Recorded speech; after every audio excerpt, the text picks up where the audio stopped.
नमस्कार साथीहरू, हेर्नुस् मेरो किचनमा हजुरहरूलाई स्वागत छ। हेर्नुस् यहाँ म बनाइरहेको छु आज अचार। पुरै धेरै दिन भइसक्यो अचार नखाएको नबनाएको। आज सोचे बनाउँछु।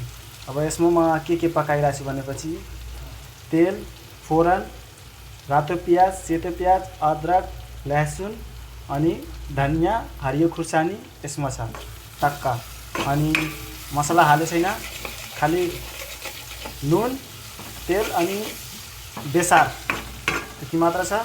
अब यता रेडी छ आलु, उसिनेको आलु अनि पत्तागोभी, बन्दा अनि गाजर। यति मात्र आइटम, धेरै मसँग छैन।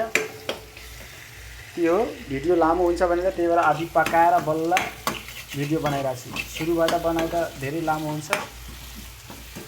अब यो लगभग रेडी भइसकेछ।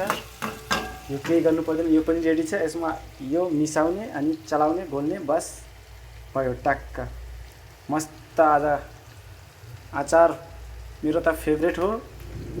मेरो साथीहरूले पनि भनेछन्, त्यही भएर धेरै बनाउन लाग्यो। एक्लैलाई त हेर्नु यत्रो ठुलो बाटो छ, यति छ। यो सब्जी मैले खाना ल्यायो भने 2 दिन जान्थ्यो मजाले, 3-4 टाइम जान्थ्यो। अब खाने साथीहरू मिलेर पार्टी, अचार पार्टी।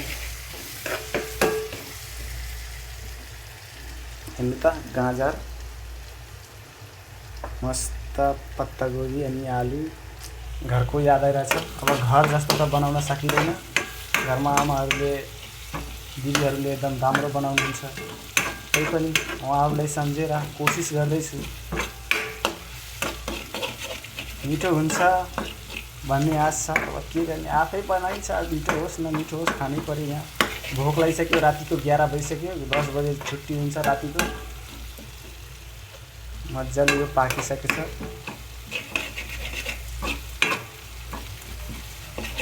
लगभग रेडी भइसकेछ। अब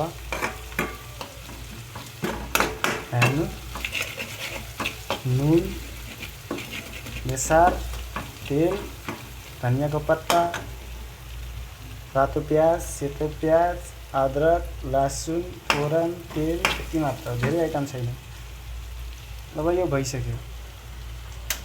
अब यहाँ हेर्नुहोस्, यो यसरी